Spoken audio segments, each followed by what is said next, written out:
Yves Lefebvre, secrétaire général SGP Police FO, est avec nous aujourd'hui avec Karim Zerebi. Beaucoup de questions autour de la police. Comment va le moral des policiers, Yves? Le moral n'est pas brillant, mais le moral est en berne et depuis bien longtemps. Et les derniers événements ne sont pas faits pour améliorer ce moral, effectivement. Problème de violence, problème de terrorisme, problème de services supplémentaires, problème de suremploi. Bref, on ne voit pas le bout du tunnel aujourd'hui. La police victime? La police victime, oui, victime de violence. Victime d'un nouveau mode d'agression, les guet-apens qu'on connaît aujourd'hui, et je dirais les challenges, connus et reconnus aujourd'hui, notamment en banlieue parisienne, où c'est quelle bande pourra casser le plus de flics et voire même tenter de les tuer. Donc tout ça va mal. Mais moi, ce qui me surprend, Yves Lefebvre, c'est que tous ces mots MAEX, on les connaît, ils ne sont pas nouveaux, ça fait des années qu'on en parle. Et les politiques qui défilent, quelle que soit leur sensibilité, ont une capacité à nommer les choses, mais à ne pas les régler. L'incantation prend le pas sur l'action. Très franchement, le fait que vous n'ayez pas suffisamment d'effectifs, que vous n'ayez pas vos heures supplémentaires, je crois que c'est 26 millions d'heures supplémentaires qui ne sont pas payées pour les rendre des forces de l'ordre, que vous ayez été obligé d'aller acheter sur votre propre denier personnel, moi c'est des fonctionnaires de police qui me l'ont dit, le matériel de sécurité parfois qui ne vous est pas fourni. Donc, mais c'est catastrophique. Nous sommes la France, on est en 2019. Cette police nationale, c'est un pilier de la République. Pourquoi il n'y a pas de réponse concrète? Pourquoi? Parce qu'on souffre de la malhonnêteté politique. La malhonnêteté politique, elle est caractérisée avec aujourd'hui un parti d'opposition qui, le temps qu'il a été au gouvernement, a supprimé des milliers d'emplois de policiers, qui aujourd'hui dit on n'a pas assez de policiers. Vous parlez de quoi, des Républicains? Je parle des Républicains sous le temps de Sarkozy à l'Élysée. Ensuite, on a eu un commencement d'amorçage de la pompe du recrutement après les tristes abominables attentats de Charlie sous François Hollande. Mais aujourd'hui, on n'est pas capable dans cette police de mettre en place les réformes qui s'imposent. La semaine dernière, Édouard Philippe va en Seine-Saint-Denis. Édouard Philippe annonce une prime exceptionnelle de 10 000 euros pour les policiers qui auraient fait 5 ans. Mais à qui? Policiers et fonctionnaires. Ce qui me concerne, les policiers. Mais sous quel format? Est-ce que c'est un one-shot qui va permettre de fidéliser aujourd'hui les policiers, alors que ces mêmes policiers ne peuvent plus sortir en patrouille, ne peuvent plus assurer leur première mission, qui est la sécurité des biens et des personnes, parce qu'eux, ils sont eux-mêmes en insécurité. Aujourd'hui, on a des problèmes de fonctionnement. On a des problèmes. Prenez les CRS. Nicolas Sarkozy, ça aurait été un autre, je pense qu'il aurait fait la même chose et eu pensé la même chose. Il a mis à mal ce corps quand même. Hein. Très à mal ce corps. Mais François Hollande ne l'a pas amélioré. Et aujourd'hui, Emmanuel Macron ne l'améliore absolument pas. On n'avait plus de mouvements sociaux. Monsieur Macron, monsieur Castaner, il y a eu la manifestation du 3 octobre, ils vous entendent pas? Ils ne nous entendent pas, vous savez, on a mis ce jour-là 27 000 flics dans les rues de Paris.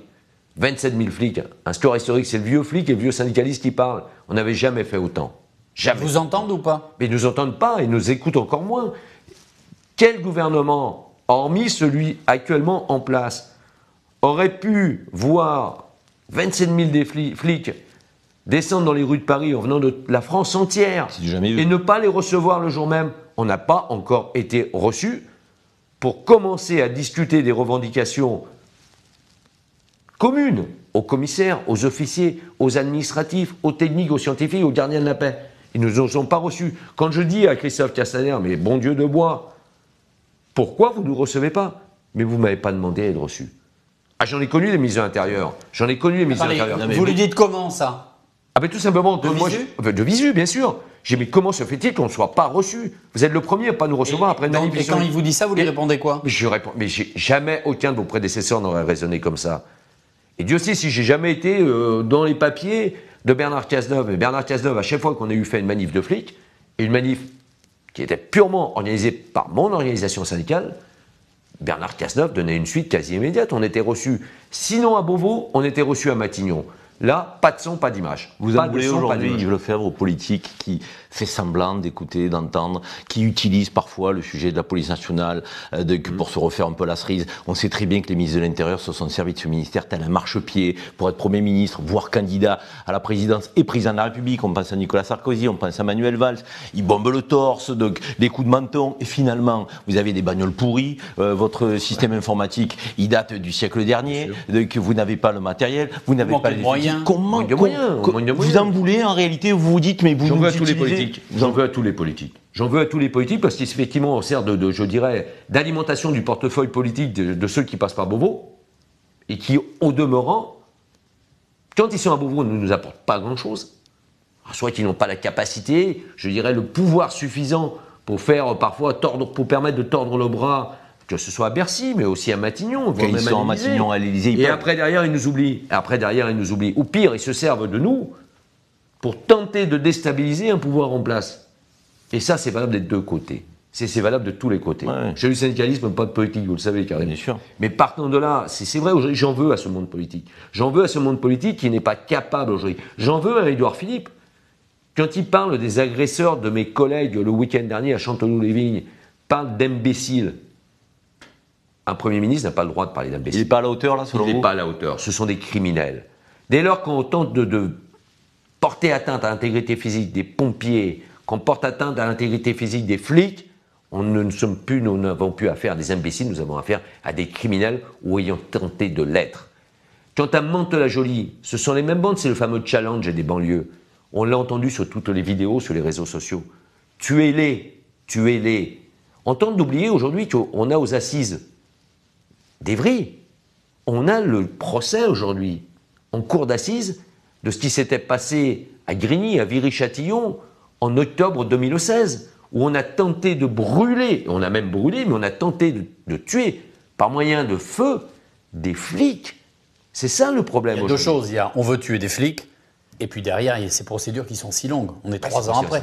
Mais le problème aussi qu'on a aujourd'hui, quand est-ce qu'on va avoir un président de la République qui va avoir le courage de dire il faut faire appliquer les procédures pénales aujourd'hui dès lors qu'on porte atteinte à l'intégrité physique d'un enseignant, d'un personnel soignant, d'un pompier, d'un flic, d'un gardien de prison. Ils n'ont pas le courage de le faire aujourd'hui. Les textes existent, il faut les appliquer. On n'a pas besoin de peine planchée. On n'a pas besoin de peine planchée. Il faut tout simplement aujourd'hui qu'on applique les peines prévues dans les textes, dans le code pénal. Pour ceux qui nous écoutent, aujourd'hui, il y a combien de fonctionnaires de police dans notre pays ?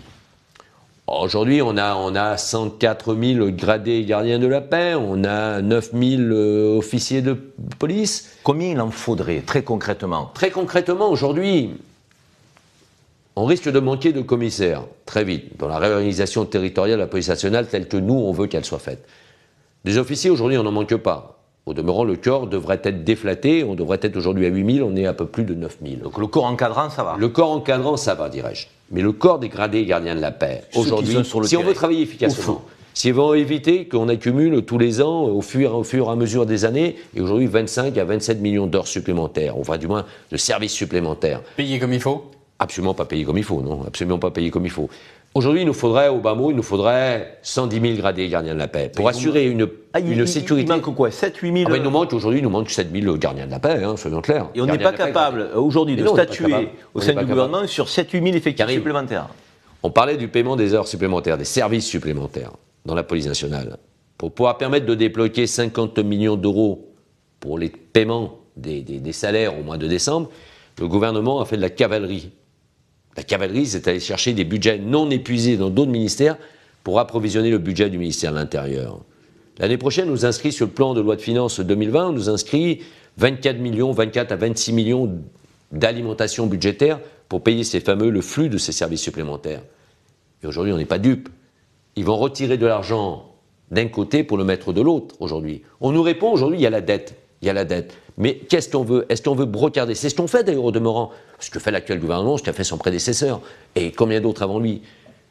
On place l'autel de la réduction de la dette, la sécurité de nos concitoyens. Aujourd'hui, on est en train de brocarder la lutte contre le terrorisme. On est en train de brocarder aujourd'hui la gestion saine de l'expression des mouvements sociaux. Parce que perdons pas de vue que si on a eu aussi à un moment donné des débordements condamnables et condamnés de ceux qui ne sont pas des gilets jaunes, mais de ceux qui sont ni plus ni moins que des black blocs, je dirais par sympathie, et qui sont passés de gilets jaunes à radicalisés et à black blocs. Mais pourquoi ? Parce qu'on n'avait pas l'effectif suffisant, et on ne l'a toujours pas, pour permettre d'annihiler, dès que ça commence à se constituer, ces groupes radicalisés. Ça veut dire, très franchement, ce que vous nous dites est grave, ça veut dire que tous les discours politiques, c'est du pipeau, quoi. Bien sûr, c'est du pipeau. Bien sûr que c'est du pipeau. Le premier syndicat de France nous dit, policier nous dit aujourd'hui, il nous raconte des histoires. Mais bien sûr, c'est du pipeau. Il nous raconte des histoires. Karim, au mois de janvier l'année dernière, je suis invité à l'Élysée. je ne vois pas le président, je vois son directeur de cabinet qui me dit, bon voilà, on fait l'analyse, je connais bien la maison en l'occurrence, hein, c'est un ancien de la maison de la place Beauvau, et il a bien connu le monde policier. Il dit, le président veut la loi d'orientation et de programmation avant l'été 2019. Nous sommes à la fin de l'année 2019, Toujours rien. on n'a toujours rien. Là, on a travaillé hier, j'ose espérer, on a travaillé, je pense, intelligemment, et j'espère que ça sera concluant. On a travaillé sur la réorganisation de la police nationale. On a un système aujourd'hui qui ne marche pas. Aujourd'hui, on a des principautés dans cette police nationale. Nous sommes à Paris. Moi, je considère que la préfecture de police de Paris, aujourd'hui, est une principauté au sein de l'institution du monde policier. Certains disent un État dans l'État. Un État dans l'État. Mais c'est la vérité. Quand on me dit il manque 1000 CRS, constat fait au moment des Gilets jaunes, constat fait par le président de la République, constat fait par le Premier ministre, constat fait bien évidemment par Christophe Castaner et Laurent Nunez.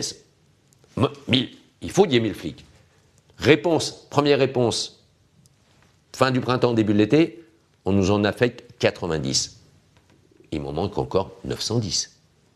Et concomitamment, le même jour, le directeur général de la police nationale, Éric Morvan, revoit à la baisse le plafond d'emploi. Donc ça signifie à dire qu'on nous dit on manque, mais on va faire en sorte que vous en ayez besoin de moins. On voit bien que le compte n'y est pas au niveau des effectifs. C'est scandaleux. Yves, concrètement, on a quand même plusieurs défis qui se présentent à nous. Le radicalisme, le terrorisme, la lutte contre la drogue dans les banlieues, les agressions sur la voie publique et les violences dans la société. On va peut-être les prendre les uns après les autres. Le radicalisme, le terrorisme, avec ce qui s'est passé à l'APP, à la préfecture de police, avec ce Michael Harpon, qui est au sein de la police nationale, qui a été l'auteur de ce périple criminel. Il y a de la radicalisation au sein de la police. Aujourd'hui, au sein de la police, Bien sûr, quel est l'état d'esprit? Vous êtes dans la défiance? Vous êtes dans la prudence?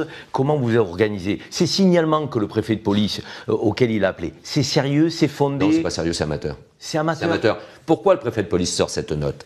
Le préfet de police sort cette note parce qu'il y a eu des erreurs de commises. Bien avant qu'il soit préfet de police et bien avant que l'actuelle directrice du renseignement parisien soit en place. On remonte à l'après-Charlie. On est à l'été 2015. Quand effectivement ce terroriste, appelons-le tel qu'il a été, montre manifestement des signes de radicalisation. Qu'est-ce que c'est des signes de radicalisation? Alors attention, qu'est-ce que c'est? C'est faire l'apologie du terrorisme. D'accord. C'est ce qu'il fait à ce moment-là quand il parle de ce qui s'est passé à Charlie. Il s'est satisfait. Il s'est satisfait. Dès lors, là, c'est une marque de radicalisation. Très forte. Mais à côté de ça, donc ce qui se passe, Didier Dallemand, le préfet de police, sort une note, diffusée partout, et qui a valeur quasiment, mais qui n'a pas valeur administrative d'application sur l'ensemble du territoire, mais avec le phénomène des réseaux sociaux, est connu de tous les flics de France et d'outre-mer. Et là, aujourd'hui, on en arrive à ce que je craignais depuis le départ, la stigmatisation d'une partie de mes collègues. Parce que quand un préfet de police dit que les signes de radicalisation sont le fait de ne plus serrer la main à des collègues féminines, d'avoir des changements dans le mode alimentaire, des changements dans le mode vestimentaire, de se refermer. Et ce ne sont pas des seuls signes de radicalisation. Aujourd'hui, on n'est pas... Mais ça en est ou pas? Ça peut en être. Ça peut en être. Qu'est-ce qu'on fait dans ces cas-là? Mais dans ces cas-là, aujourd'hui, il faut effectivement investiguer ce qui se passe aujourd'hui. On n'a qu'une seule maison dans la police nationale où effectivement on a une charte du signalement des faisceaux de radicalisation et avec une procédure derrière. Et c'est fort heureusement, c'est la Direction Générale de la Sécurité Intérieure. Fort heureusement, me direz-vous, la DGSI. Mais à côté de ça, on n'a rien aujourd'hui. Nous, on a produit, très modestement, une note blanche au ministre de l'Intérieur en disant, voilà, j'ai mis en place, les jours qui ont suivi cet abominable attentat, un groupe de travail constitué d'agents du renseignement de notre syndicat. Et ils ont élaboré pendant 3 jours une note blanche, remise à Christophe Castaner. Cette note blanche, elle détermine comment on doit travailler, quelle doit être la charte des faisceaux de radicalisation, quelle doit être la charte de la communication. Vous avez été de ce qu'il a fait. Pour le moment, j'ai pas été, on m'a remercié, j'ai pas de suite pour l'instant. Mais vous savez, on baigne dans la... Nous, on approvisionne de concrètement, on dit que depuis l'attentat, il y a une trentaine de policiers qui ont été signalés, que 7 ont été désarmés, 7 ou 8 et autres. Est-ce qu'aujourd'hui, on a pris à bras le corps, ou est-ce que là, encore une fois, vous avez parlé d'amateurisme? On parle du préfet de police. Vous êtes en train de nous parler de stigmatisation de vos collègues. Mais bien sûr. Vous êtes en train de dire, finalement, le mal, on ne le combat pas comme on devrait le faire. Je suis alerté par certains médias sur effectivement ce nombre signalé par la préfecture de police, dans une communication plus qu'hasardeuse, encore une fois. On nous parle, il y a de ça une quinzaine de jours, on nous parle de 28 cas de radicalisation. 28 cas de radicalisation. Vous craignez qu'il y en ait plus? Je crains qu'il y en ait plus, mais je crains que parmi les 28, ils ne soient pas radicalisés. aussi. Ah Vous ouais, voyez, c'est tout ça le problème. Je pense que certains peuvent passer à côté des faisceaux radars. Quand on sait que dans ces 28 cas, on a les signaux faibles, les signaux moyens, les signaux forts. Dans les signaux faibles, on en a 24 sur 28. 4 signaux moyens. C'est déjà rassurant. Mais quand on sait que parmi les 24 signaux faibles est signalé un agent, un gardien de la paix, qui prend des congés pendant les fêtes juives. Il prend ses congés. Mais voilà, vous savez, votre expression est suffisante. On considère ça comme un signal faible. Mais pourquoi? Parce que, Karim, on prendre n'a des pas, congés pendant des fêtes on n'a religieuses. pas aujourd'hui ce que doivent être, les signaux faibles, les signaux moyens, les signaux forts. On n'a pas de détermination. Après, c'est difficile parce que le profil de celui qui va passer à l'acte, chacun de ces fous qui sont passés à l'acte ont tous un chemin différent. Oui. Il y a une accélération, il y en a probablement qui font marche avant, marche arrière, donc c'est très difficile aussi. Très difficile. C'est très difficile d'établir une charte du potentiel. D'accord, gars mais qui il faut avoir un cadre sur une fête juive ou le jour du Ramadan. Moi, ça me paraît une aberration. Et qu'on considère effectivement que c'est un signal. Ça devient très grave. Vous avez, imaginons-nous, et on en a fort heureusement. Parce qu'il peut y avoir quelqu'un qui est en phase de radicalisation, qui est très malin et qui ne montre rien. Qui ne montre rien. Mais c'est pour ça, mais au moins, on sait qu'on n'arrivera jamais au risque zéro. On le sait. Il faut travailler avec, mais pour autant, il faut appréhender pour tendre à aller le plus près du risque zéro. Et ce n'est pas en sortant des notes à la va-vite, pour essayer de compenser un déficit de communication en amont et surtout d'avoir transmis des éléments de langage lamentables à un ministre de l'Intérieur.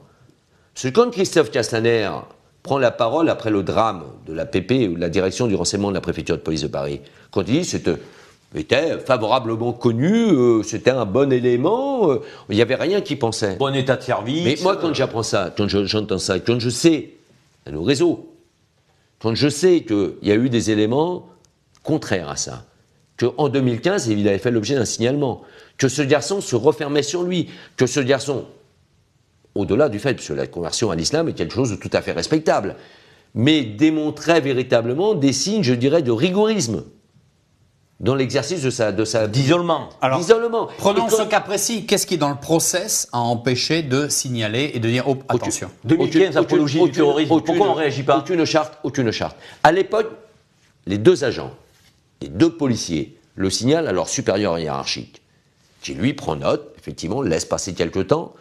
Il se dit, après tout, ce type, pour savoir aussi qu'il dégageait une empathie, cet homme. Donc ce garçon, ma foi, est malentendant, bien évidemment, donc des expressions vocales très difficiles liées au fait liées à sa surdité. Et il dit, bon, après tout, non, finalement, bon, c'est un moment de colère, c'est une connerie, il a mis ça, mais basta, il n'y a aucun signe. Mais aujourd'hui, c'est encore applicable, cette procédure amateur. Ce qu'il faut, c'est mettre en place véritablement le signalement qui doit être un signalement verbal. Et ensuite, on doit engager l'autorité, la responsabilité pénale de celui qui va être, je dirais, récepteur des informations pour qu'on puisse derrière investiguer avec des procédures obligatoires d'investigation. Oui. Il y a faisceau, il n'y a pas faisceau, il n'y a pas faisceau, tant mieux, on écarte. Mais aussi, il faut savoir aujourd'hui qu'un agent qui va être effectivement, aujourd'hui, parce que la radicalisation n'est pas un délit, hein, entendez bien, et encore moins un crime. Un agent, mais pour autant, moi je considère, pour ce qui me concerne, un policier, qu'il soit administratif ou actif, qui s'est radicalisé, n'a plus rien à faire au ministère de l'Intérieur. Ouais, mais aujourd'hui, on a eu des cas d'exclusion à travers les conseils de discipline de personnes avec là, on va dire, des signaux forts de radicalisation. Ces personnes-là ont des voies de recours devant un tribunal administratif, devant une cour d'appel administrative. Et on a des cas, on a des précédents de gens qui ont été réintégrés. Donc là encore, c'est le politique. Quand je dis que le politique n'est pas courageux, il faut que le politique mette sur la table. Alors on me fera valoir effectivement la Constitution. Quelqu'un qui est réintégré, qui est passé par ce process-là, il a un suivi particulier? Non, il n'y a aucun suivi. Il n'y a plus aucun suivi. Comment donc il y a des gens qui ont... On n'a pas les effectifs pour le faire. Ok, donc il y a des gens qui ont été exclus, réintégrés parce qu'ils ont eu des recours. Bien sûr. Et maintenant, maintenant ils sont dehors. Non, on les a désarmés, on les a changés, on leur a changé de poste, on les a mis. Mais ils sont pas plus. Vous savez qu'à la PP, le gars, il n'était pas. Non, mais il était dans un service sensible. On a trois entités au renseignement. On a la DGSI, on va dire le haut du spectre. On a le spectre parti du haut et moyen, la DRPP, et on a ensuite le renseignement territorial. Ça devrait être évident, et je pense que dans l'opinion publique, tout le monde pense que tous les agents administratifs et actifs sont habilités au secret défense. Non, c'est pas vrai. Au renseignement territorial, alors qui traite effectivement de cas de radicalisation, de faisceaux d'islamisme dur, on a des agents aujourd'hui administratifs qui ne sont pas habilités au secret défense. C'est incroyable. J'entends tout ce que vous dites depuis le début. Pas assez de moyens, pas assez de ressources, pas assez entendu. Il y a encore un policier, un gendarme, ou il y en a régulièrement qui se donnent la mort avec leur arme de service. Qu'est-ce que ça génère chez vous? Qu'est-ce qu'il faut faire? Il faut faire beaucoup de choses, et ce qui n'a jamais été fait. Redonner un sens au métier. Se redonner ce sens au métier, il faut que le flic se lève ce matin en sachant ce qu'il va faire. Pourquoi ce monsieur ou cette dame passe à l'acte? Passe à l'acte souvent pour des problèmes. Alors certes, je ne dirais pas que le boulot est la seule cause. Il y a un peu du personnel aussi. Il y a du personnel. Mais le personnel est indissociable du boulot. Les conditions dégradées au boulot n'améliorent pas le personnel. Un flic. Nous sommes la profession qui subissons le plus de divorces dans la fonction publique. Subissons le plus de divorces. Pourquoi? Parce que c'est un week-end de repos toutes les 6 semaines. Et quand ce week-end de repos arrive, il est parfois annulé parce qu'il y a une manifestation. Ouais. Il y a eu un téléfilm, appelons ça comme ça, la semaine dernière sur une chaîne publique, qui est remarquable de véracité par rapport à ce qui se passe réellement. Le mal-être du flic. Le flic aujourd'hui... Il est à bout? Le flic est à bout. Le flic, il ne voit plus parfois ses gosses. Nerveusement, physiquement? Et puis il vit dans des conditions... Bien sûr, nerveusement, physiquement, parce qu'il a des heures à n'en plus finir. Le flic sait quand est-ce qu'il commence le matin, il ne sait pas quand est-ce qu'il finit. Et quand il a prévisionné un week-end de repos toutes les 6 semaines, on lui dit, bah non, ce week-end-là, tu ne l'as pas parce qu'il y a les gilets jaunes, il y a le président de la République qui va faire le grand oral ou le grand débat, sinon le Premier ministre ou un ministre. Et le flic, il est corvéable. Moi, quand je vous entends, il n'a plus le droit. Excusez-moi, mais moi, je me dis, franchement, ça apparaît insoluble ce qu'on est en train de non, c'est pas insoluble. Non, mais ça apparaît insoluble dans la mesure où il n'y a pas la volonté politique. Il n'y a pas la volonté politique. Vous êtes en train de nous expliquer qu'il faut des effectifs et que même pas on vous entend, on les a supprimés. Vous êtes en train de nous parler des conditions de travail, vous êtes en train de nous parler des fonctionnaires qui sont habillés, vous êtes en train de nous parler d'une manifestation qui n'a jamais eu lieu avec autant de masse de la part de fonctionnaires. Et malgré tout, on n'agit pas. Oui. Mais le seul qui a voulu agir, c'est Bernard Cazeneuve. En novembre, l'avant-veille des attentats du Bataclan et du Stade de France. Le seul qui avait pris le dossier à bras-le-corps, c'est Bernard Cazeneuve en disant il faut remettre l'humain au cœur de la police nationale. Est-ce que les gilets jaunes et cette régularité qui a impliqué beaucoup plus de travail des policiers, est-ce que, selon vous, ça a aggravé cette vague de suicides qu'on a vue? Oui, bien évidemment. Pourquoi? Parce que ça a aggravé les rappels, ça a augmenté les rappels, ça a augmenté la suppression des droits au congé, ça a augmenté la stigmatisation du flic. Le flic, aujourd'hui, n'ose plus dire à ses gosses qu'il est flic. Imaginez-vous quand c'est un couple de flics. Les gosses, le papa, il travaille dans la fonction publique et maman, elle travaille dans la fonction publique territoriale ou dans le privé. On ne dit plus qu'on est flic aujourd'hui. J'ai des dizaines de cas de collègues, en dehors du système du fléau du terrorisme, des collègues des brigades anticriminalité qui aujourd'hui m'appellent en me disant « Yves, il faut que tu m'exfiltres de la ville où je suis parce que je n'en peux plus. Sur le mur de clôture de ma maison, il y a mon nom, il y a mon prénom et meurt au keuf. Mes gosses se font agresser à la sortie de l'école. » Et là, l'administration me répond en disant « Bah oui, mais ça fait partie des risques du métier. » Il faut taper du poing sur la table, il faut menacer pour obtenir l'exfiltration de l'agent. Et quand je parle d'exfiltration de l'agent, je ne parle pas de flics qui sont à Bobigny, qui sont à Trappes, je parle de flics qui sont dans des villes de province pour lesquelles ils ont attendu 10, 15, 20 ans pour être mutés, mais qui veulent sortir. Face à cette haine, face à ces menaces, on a été trop laxiste? On a été trop laxiste. Les zones de non-droit, elles existent aujourd'hui. Qu'est-ce qu'on fait? Qu'est-ce que vous sentez, vous qui les voyez sur le terrain, qui les côtoyez, vous qui êtes celui que l'on appelle quand ça ne va pas, est-ce que vous sentez qu'il y a des dizaines, des centaines de flics, comme vous le dites, qui sont au bord du... Oui, de plus en plus. De plus en plus. Pourquoi? Parce qu'on a un management aussi qui n'est pas à la hauteur de ce qu'on doit attendre aujourd'hui dans la police nationale. On a un management qui est déplorable aujourd'hui. On a des gens qui sont stigmatisés, qui sont poussés dans leur retranchement, qui sont parfois condamnés administrativement. Ce sont de réelles nécessités de le faire. Il faut tout revoir le management d'aujourd'hui dans la police nationale. Moi, j'ai connu une police nationale où le commissaire à l'adjoint de sécurité, on se retrouvait le matin à prendre le café. Ça n'existe plus, ça. Pourquoi? Parce que la police nationale est gérée, non pas comme un service public, mais comme une entreprise privée, avec des résultats à la croyez ou pas? Parce que j'ai l'impression que vous êtes j'y crois. désenchanté. Non, je ne suis pas désenchanté. Vous portez des propositions très fortes et très concrêtes. On a l'impression que vous n'êtes pas entendu, vous êtes en colère. Mais est-ce que vous y croyez? Oui, j'y crois. On peut encore... Oui, au dernier souffle, j'y croirai, parce qu'il faut faire plier ces gouvernements et ces politiques d'amateurs et ces politiques qui se servent de nous. Oui, parce que sans la police, ne perdons jamais de vue, 18-19 décembre 2018, quand on met les commissariats, c'est mon expression, on croit qu'on met le sac à terre, il a fallu 24 heures pour qu'on trouve de l'argent, que le gouvernement trouve de l'argent pour une montée de 120 à 160 euros les policiers en l'espace d'une année. Oui, on peut le faire, oui, et à un moment donné, mais qu'ils ont... Leur amateurisme a provoqué qu'ils n'ont pas appréhendé ce qui s'est passé. 27 000 flics, début octobre dans les rues de Paris. Une dernière question, Yves. Il y a aussi, et on est obligé d'en parler, parfois des débordements. Des flics qui vont trop loin, qui commettent des erreurs. Qu'est-ce qu'on fait, qu'est-ce qu'on dit, comment on évite ça? On doit les sanctionner. On doit les sanctionner. À partir du moment, ne confondons pas la violence illégitime des agresseurs avec la violence légitime des policiers. Mais pour autant, on doit, quand on a aujourd'hui un flic qui a fauté, le flic doit être sanctionné. Ce n'est pas acceptable. On ne doit pas avoir de gens violents chez nous. De gens violents, je m'entends. De gens violents, ceux qui usent d'une violence illégitime. Parce que la violence policière, par définition, pour se défendre ou préserver les biens et les personnes, elle est légitime. Ces gens-là doivent être sanctionnés aujourd'hui. Mais ça doivent être sanctionnés avec la véritable démonstration de leur culpabilité aujourd'hui. Il n'est pas question aujourd'hui de tolérer des flics qui pourraient agresser, qui pourraient violenter certaines personnes. Quand il y a faute, la faute doit être relevée. Par contre, malheureusement, on fait un amalgame avec tout, aujourd'hui. Parce que parfois aussi le flic, il agit au dehors des clous par rapport aux ordres reçus. Et notamment ce qui s'est passé dans la gestion des Gilets jaunes.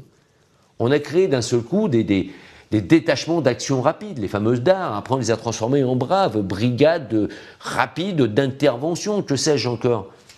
Vous le disiez tout à l'heure, pas équipés, pas formés, pas encadrés. Aujourd'hui, il y a une seule force qui doit gérer aujourd'hui le maintien de l'ordre en France, c'est les forces mobiles, qu'elles soient CRS ou escadron de gendarmes mobiles. Ce sont les pros en la matière, avec un niveau légèrement inférieur, puisqu'on a des compagnies d'intervention.